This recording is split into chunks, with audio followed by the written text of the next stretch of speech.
Hello my dear friends. చిన్న చిన్న కోరికలు తీర్చుకునే పరిస్థితుల్లో కూడా భయపడుతుంటారు.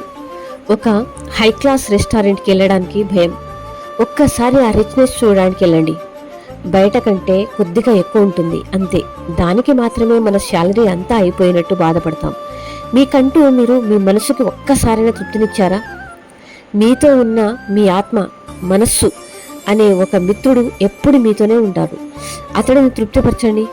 అప్పుడు అన్నీ మీకు సమకూరుతాయి. తనని బాధ పెట్టినంత వరకు ఏది అంతంత మాత్రమే వస్తుంది మై డియర్ ఫ్రెండ్స్. మీకు తినాలనిపించింది తినండి, చేయాలనిపించింది చేయండి. ఇతరులకు ఇబ్బంది కానంత వరకు మనకున్న ఆంక్షలు తుడిచిపెట్టేయండి.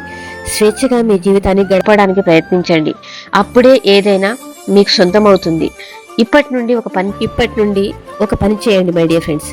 మీకై మీరు స్వేచ్ఛగా బ్రతకడానికి మీకు వచ్చిన దాంట్లో కొంచెం పక్కన పెట్టండి. కేవలం మీకోసమే ఖర్చు పెట్టండి. మీ